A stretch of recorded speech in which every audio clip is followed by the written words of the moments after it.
Yo, what's up guys? It's Will and Trustin with the Grim Adventures, and we figured what would go good with our content and still be relevant to our content that we could, I guess, try something new, right? Sure. Is that... Yep. Sure. Okay. Yeah. So we made our way over to the Creepypasta archives.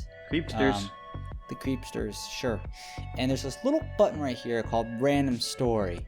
And we're just going to click on that, and whatever story we want to read between the two of us that pops up is the one that we read.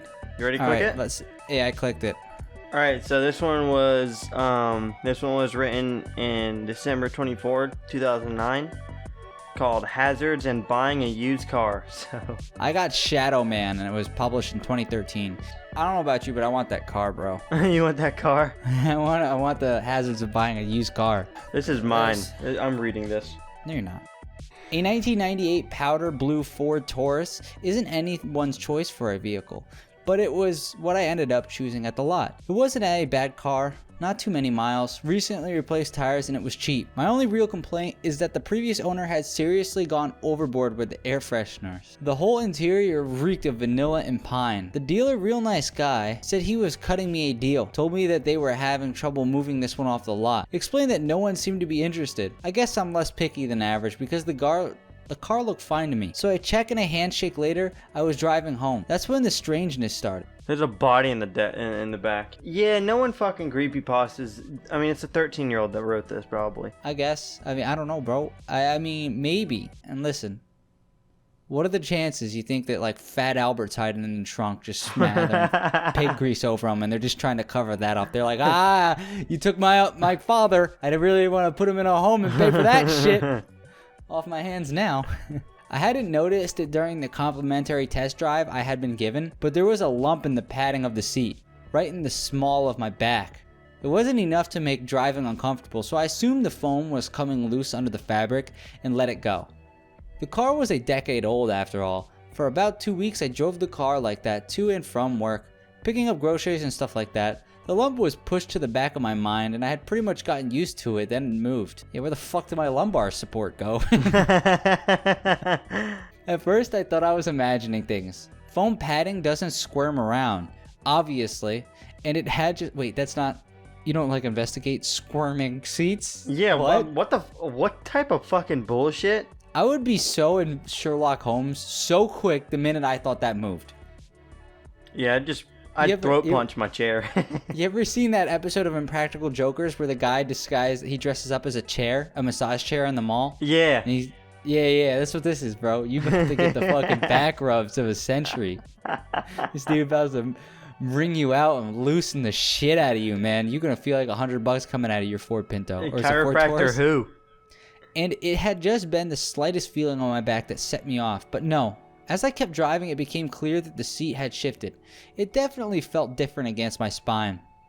At this point, I thought maybe this is what was wrong initially with the seat. That maybe the loose foam has shifted when I first got into the car. Once I got home, I decided I would examine it in more detail.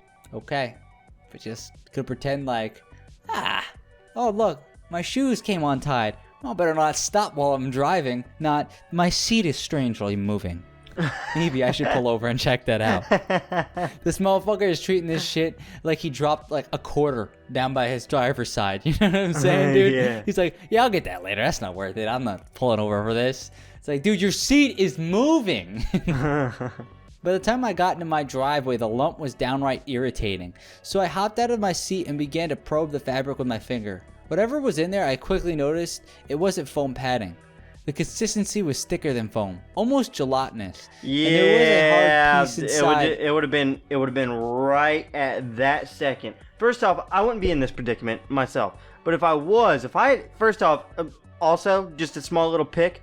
Why the fuck would you use the word gelatinous? Skin is not gelatinous, you fucking twerp. What are you talking about, bro?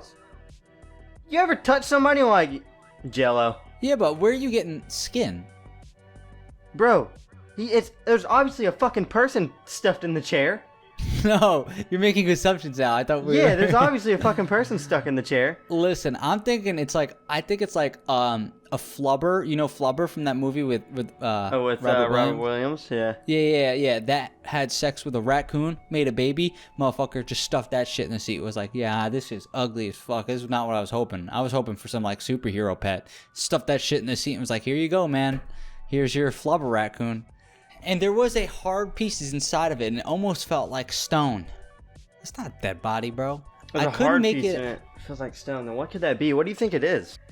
I think the cavity is a little bit bigger, and the guy's just got a fucking like rock hard boner poking right in there, dude. I think I was onto something about Fat Albert. I think the hard part is his forehead, and the rest is his gelatinous fat. Don't want us poking him. You think he's like... It's his finger, bro. He's like, yo, give me the chicken wing, bro. I'm hungry, bro. What is that, fucking pine, bro? Am I Canadian? I don't want this maple shit. Get this shit out of here, bro. How about you? Yeah, I just seen you pass a KFC. You fucking stop there, bud. Come on, bro. Feed the seat. I couldn't make it out at the time, but the shape of the thing was familiar too. My mother's dildo? Confirming my suspicions, I also noted for the first time a long seam in the seat that someone had stitched up. The previous owner must have stuck something in there. I hopped back in to take the car to the dealer and complain. This is the sort of thing a salesman should tell you, you know? He still doesn't know what this shit is. Yeah. This could be a, like, albeit sounding like fun surprise, but it could be a jello bomb. You know what I'm saying? You might want to get that removed. That's all I'm saying, bro. Maybe they just didn't know about it. I hadn't seen it at first either. Yo, just a quick tip. If there's something wrong with the car immediately, they knew about it. Yeah. They hid it from you. Yeah, That's exactly. That's just how it works. Yeah. I was about halfway to the dealership when the thing in the seat began writhing around. Not a shift like before, but actively crawling underneath the fabric. Fucking Albert's getting hungry, dude. Not Albert. Fat bastard, my bad. If you can imagine the feeling of something worming its way across your lower back. I wouldn't be driving a car. You could probably, you'd probably be on all fours too. Wearing some assless chaps, I'm just assuming. You could probably replicate my reaction. The number on the speedometer doubled. Wait, what? Why are you speeding up, psychopath? Oh, he wants to get there quicker instead of pulling over again? I understand. I nearly ruined those recently replaced tires swerving into the dealership parking lot. You didn't. How are you gonna ruin recently replaced tires just because you were swerving? Bro, those are just with scooter wheels, bro. They weren't real tires. That motherfucker sold you a 1998 Ford Taurus with a fucking 150cc scooter motor in that mug. I think this dude bought it like a scooter with a seat on it. You know what I'm saying? And this guy was like, look at this Ford Taurus. And he's like, it hasn't been selling. And he's like, oh yeah, I like one. You know? I like Ford. It didn't take long to find the man who had sold me the car, and even less time to grab him by the shirt sleeve and stammer out what had happened. He was surprised by my story, but strangely receptive. More than I would be if some punk teenager started rambling about a squirming car seats. He came back with me to the car, pulling out a pocket utility knife as we walked.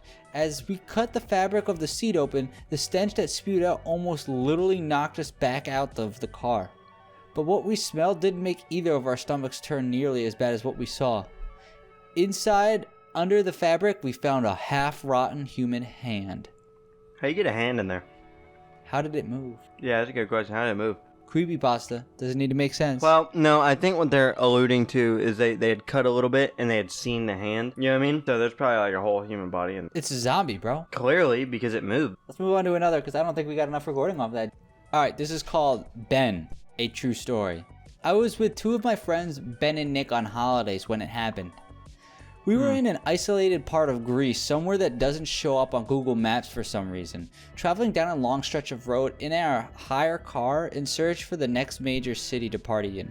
By the way, I just want to say, I always wanted to go to Greece. After initially planning on driving through the night, we accepted that we had lost our way and it was getting too dark to continue, so we pulled into a gas station for directions on where we could stay. The old man handed us an old brochure of a nearby village and insisted we go check it out. Nope. I mean, what year is this? 2012? They were still handing out brochures back then? My grandpa delivers brochures. Oh my god. Yeah. Since we were completely lost, we were left with no other option. Something different, we thought. But just how different we could never have guessed. As we took the next left turn and ventured into the headlight lit darkness. Okay. The only form of lodging out there was in remote cabins, separated far apart from each other for privacy, we guessed. The self-contained cabin had a bathroom, kitchen, queen, bed, and single bed. All that we needed for one night. Nick won the rock off for the single bed, so Ben and I would be sharing. Nick snores away, so I was cool with that. Stuff that motherfucker in a closet instead. You don't get a bed. Yeah, I got a funny story about snoring. I was camping up in North Georgia in the mountains one year, and we went with my dad, one of my dad's good friends, Eric. He's kind of like a family friend. He's notorious for snoring really loud. So we're all sleeping inside the tent, and we made that motherfucker go outside on a hammock, right? About, what is it, like maybe like 2 o'clock in the morning? He's snoring. Like, we hear people walking up to our fucking tent and flashlights, like the whole fucking, because it was like a big campsite that a bunch of people were at. And everybody was waking up by it. Everybody thought that it was a fucking bear. He woke the entire campsite up of like, man, I want to say maybe 50 people. Everybody thought that they were a bear and that they were on our campsite. That's the loudest snore that I've ever heard in my whole life. It's actually disgusting. One feature of the cabin that unnerved me, however, was this large square curtainless window that occupied the entire area of the vacant wall. It bothered me especially now because night had fallen and the light was on inside, so it acted as a sort of two-way mirror. Anyone wearing black could easily look through without being noticed. Nice. Told you, we keep all burps. It's true. We made plans to go out that night to the village bar, have some drinks, tell stories, and see where the night might take us. We discussed that would leave the key under the rock by the front porch, and if we were to split up, whoever came home first would leave the door open for the others to get in. This is a recipe for disaster, but it's believable. It's not like the most crazy thing ever. No, I can believe that. Why don't you say it louder so everyone can hear where we hit it, Ben joked. To which Nick found the pleasure in yelling it at the top of his lungs. Luckily, our cabin was isolated out here and there was no one close by. I thought to myself as we drove off. See, this is the worst part about this, is like looking at this from the third party. I go, wow, that was actually fucking stupid yelling that. But then I was like, I've done shit like that. Yeah, I've done a lot of stuff like that, yeah. Yeah. Just to be a wise ass, I yelled that shit. Like, yeah, I could definitely see how I made us get robbed. Yeah. It was a surprisingly fun night at the bar. We had plenty of shots of the local drink ouzo until the bar staff informed us we had drunk their stocks dry. It was cheap though in Greece. Listen, I don't care what border you go to, they would just try to get you out. There's no way like a group of like 6 people drunk out a bar. But overseas they don't really carry a lot of alcohol like we do in bars. Really? Yeah. What's the point of a bar then? Like, for example, like the places that I went to, famous for bars, right? But like outside of like Dublin and Ireland, there's a couple pubs, but like they got like Guinness, you know, that's it. So you could very easily, a group of 6 people could very easily run dry a fucking, and also beer and alcohol overseas is like dirt cheap. Why? Like, yeah, I know. I went to like round 1 and that shit was like $20-something a pitcher, and I was like, dude. Yeah. The next thing I knew, it was late. The bar was closing and we had lost Ben. He must have left without us. Though I don't remember him telling us he was leaving, I thought slightly concerned by him acting out of character. So we left without him, taking the car. I need to piss badly, I adjusted in my seat as the car headlights momentarily lit up the cabin and we turned into the driveway to the sound of gravel crunching under the tires. Wait, why is tire spelled with a Y? Tears. Some tears. Oh, out here in Canada, got some tears. We checked under the rock for the key. It was gone. We tried the door handle, locked. What the fuck? We both looked at each other. Ben must have come home before us and he's locked us out. Ben, open up. We need to piss. I'm not yelling these, you know? Hurry up, Ben. Ben, fella, not your friend. He No. fucked up. Yeah, he fucked up big time. We banged on the door. I heard a stumbling aside like someone literally crawling awkwardly on all fours out of bed. Damn, he must be drunk. Nah, El Chupacabra just fucking came to say what's up. I will say though, so far, this is really believable. Yeah, it's a lot better than fucking hand seat. I can't hold this piss in anymore, I said, as Nick and I went to separate sides of the cabin to urinate as Ben finally opened the door. It felt good urinating, but that feeling was harshly interrupted by what caught my attention on the large window. Sending a large shiver up my spine, there was this long, thin seed of handprints. Only visible on the window from the mist outside. It looked longer than any human hand, but much, much thinner. Holy shit. But I quickly cleared my mind of the scary and irrational images it was creating, as it was certainly just a regular human hand that has been smeared, causing the illusion that it's longer, right? Either way, it occurred to me that someone or something might have been watching us.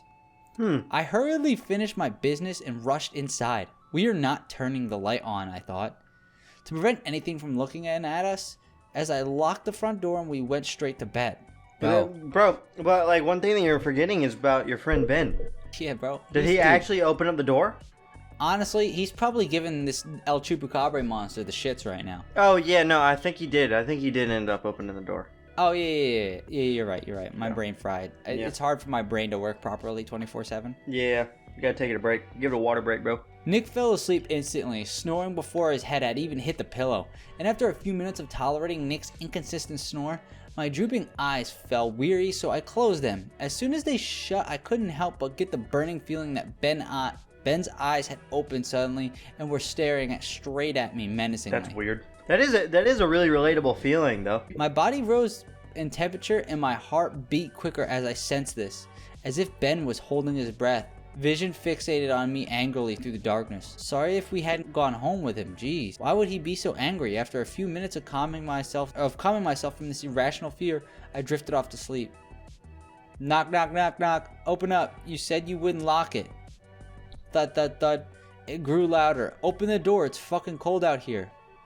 This was the single scariest moment of my entire life, and the most paralyzing sensation swept over my entire body. It was Ben at the door. Suddenly, there was a movement in the sheets next to me. Something stirring. Oh shit! Dude, this should kind of get real, right? Yeah. I got up faster than I ever have in my life and ran to the door. Nick had awoken and come to the same horrific realization as soon as me. Right behind me, in kicking the door open and fleeing outside to the car. Not once did we look back. I started the car and beckoned Ben to follow, but he didn't know what had happened. Still facing into the room, he turned on the light to see inside. This was a true story. It really happened. You can ask Nick if you don't believe me, but I wouldn't ask Ben. He doesn't say much anymore after the incident, and whenever questioned about what he saw that night, his face turns pale and expressionless, and he will immediately shut the nearest curtain. Credit to Jack. Credit to Jack. That one was good, bro. That one actually pretty good. Like, I didn't even feel like there was any need for jokes there. No, that was actually It was very solid. Yeah, it's actually really well written, other than the one little tears fuck up. Some tears Yeah. out here in Canada. Yeah. I actually give the score that it was given. I like it. Yeah, I feel like at 8.9, it was basically a 9 out of 10. It's just pretty solid. Yeah, I like that. That was good. I just bit inside of a pizza roll and it was empty.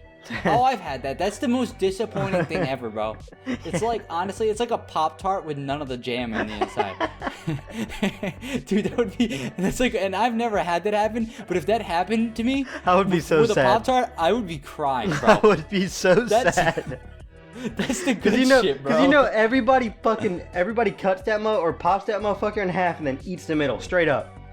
That's like, just how it works. And just imagine how dry a Pop-Tart is without that jam. You might as well be eating sand, dude.